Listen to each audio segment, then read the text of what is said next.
This is Changemakers with Katie Gore, finding the right solutions for the affordable housing community. I'm continuing my conversation with changemaker Mike Loftin, CEO of Homewise, regarding his 30 years of developing innovative, affordable housing and homeownership solutions in New Mexico.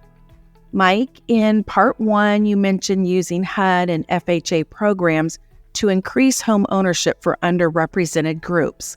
What specific policies or actions would need to be implemented to achieve those goals? Well, I think it's like there's nothing wrong with having multiple delivery systems. Maxine Waters is part of the Build Back Better bill, which didn't pass, but had a down payment assistance program in there. It'd be the first time that America ever had a dedicated source for down payment assistance. So it was, could have been a really good thing. What happened there, and I was kind of involved in some of the work on designing some of that stuff because I do some work with the Urban Institute. And one of the things that we talked a lot about is let's have multiple delivery systems. So sometimes the money will go to HUD and then it goes to the states, right? To the housing finance agencies or whatever. I go, that's as one delivery system, that's fine. But also have competitive grants nationally that a CDFI or a community development organization, affordable housing organization can apply to directly, right? So if you're in a state with a housing finance agency that's not very effective, and there are some, then you're kind of you're out of luck, right? And so have multiple ways and have competitive, I like competitive grants, national competitive grants, because that spurs innovation. People come up with ideas that you got to compete for the money, and you come up with these kind of credit building programs that we just came up with. Okay? So it's, so I think I like the stuff, the CDFI fund, Department of Treasury, because it tends to have these competitive system, fosters innovation, and rewards effectiveness, right? It's very focused on, are you achieving the results? Not micromanaging how you spend the money. If you go out of your budget line item for postage, it's more like, how many people are you actually helping? That's the way we got it. That's the way we need to think about it. It should be results focused, not micromanagement focused. Speaking of results focus, what would you say are the milestones that you're most proud of? You've been doing this for over 35 years, and I'm sure you could point to several things. Reflect on some of those for us. Well, a big one was when we got to our point where we help now 5,000 homeowners. When we hit that mark, that was really cool. Now we're almost at 7,000 total homeowners that we've created.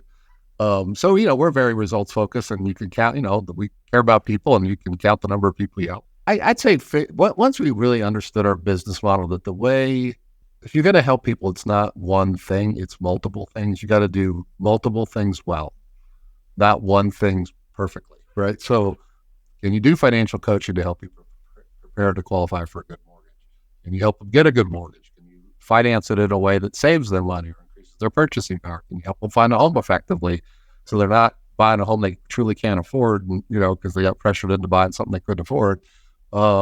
This really works. So we help people who are lower income, first time home buyers, very low down payments. Our typical down payment and closing cost contribution tends to be around 2%. Sometimes it's even less than that, 2% on the purchase price. So conventional wisdom is these folks should have higher delinquency rates, should default at a higher rate. Our delinquency rate last quarter was 1.44%. Fannie Mae's is about 3. FHA's is over 30 days late. FHA is almost double digits. We outperform even Fannie Mae loans, which are not mostly first-time home buyers, are not mostly lower-income people. And it's because we put the right ingredients together. So this idea that first-time home buyers are riskier, it's not true. It's how they buy a home is as important as whether they do. So we figured out a really good way to how to do this that creates long-term success, which means those folks are getting ahead, which is what this is all about. We're about can we help Americans get ahead? Can we build the middle class? What America has made America great is we have this solid middle class. We've got to get back to those basics of helping other people, new people access the middle class, but also people who are there not fall behind. So, and doing home ownership in a solid way, the way we do, is a part of that. It's not the only part.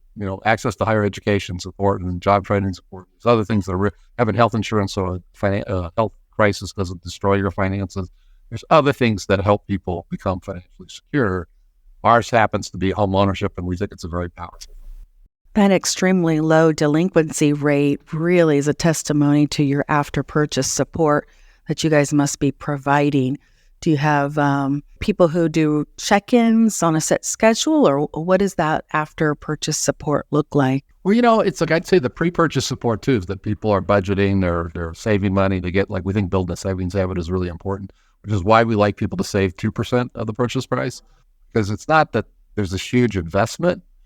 2% isn't a huge part of the home purchase, but it shows that you had the discipline to save some money.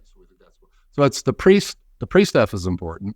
And the post stuff, it's not like we call people all the time. It's like we watch people, they're making their payments now, so we can tell what's going on. We're in communication with them through email and that kind of thing, that we have a newsletter we regularly keep, so that we want to stay in front of people. So if they get in trouble, they can reach out. But if they get late on their payment, we can call people when they're 10 days late and say, if 15 days late, you're going to pay a penalty. We'd rather have you keep that money rather than pay a late payment fee, because we'd like you to get financially ahead, but you just got to pay on time. So what happens is, in general, people are, those habits are built and they just stick to it. Now, what happens is it's not a willingness to pay. They are trying and willing to pay. Where people get in trouble, say lose their job. COVID, that was a big deal.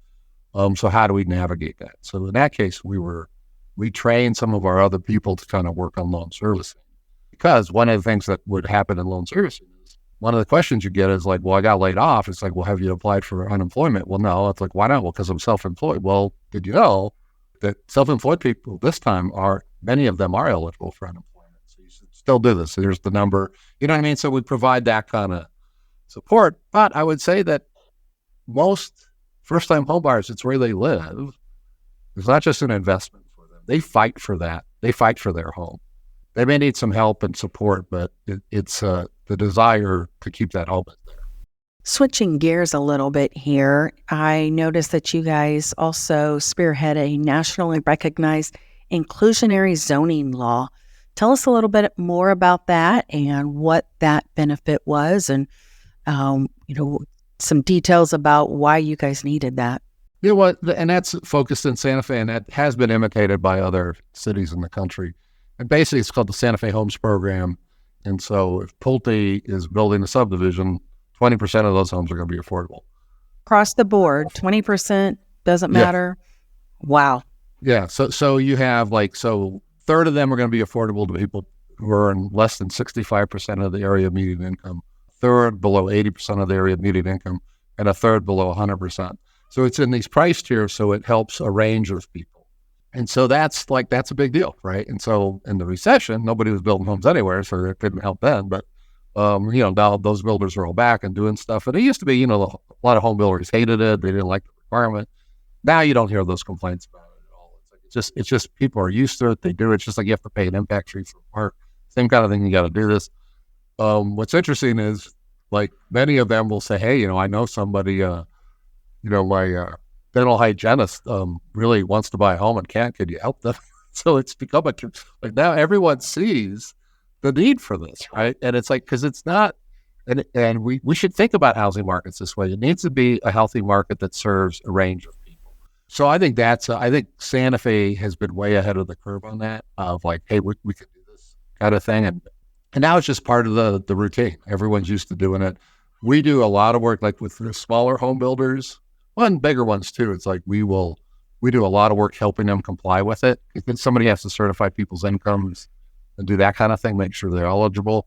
But some of the smaller home builders don't know how to build an entry-level production home. They may be only doing high-end homes. So sometimes we'll just buy the lots from them and build a home for them.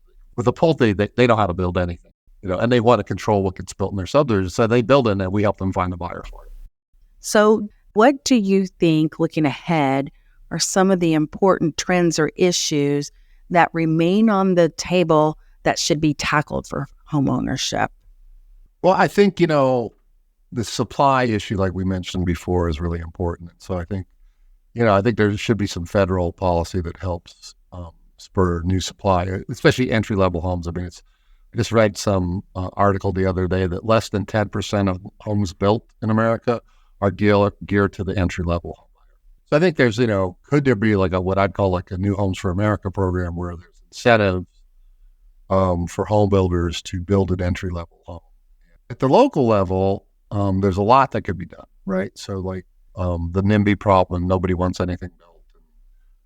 Everyone's for affordable housing in the abstract until it's, they see where it's like that's going to affect traffic, or I like looking at you're going to disrupt my view from my backyard, all that kind of stuff. So it's like I think having land use decisions be more intentional and smarter.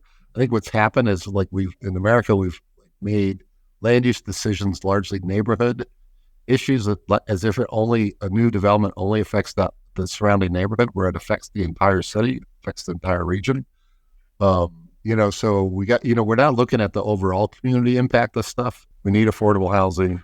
We need enough density to make the public transit corridors work. We need mixed use communities, so you don't have to get in a car every day. You can walk to a place. But I got to tell you, the mixed use communities where you can actually walk to get a cup of coffee or get your hair cut, get a beer after. Those neighborhoods are super popular because it's like, and if there's a bike trail nearby where you can ride your bike downtown, not after it is, or to a park, it's those neighborhoods are way stronger in.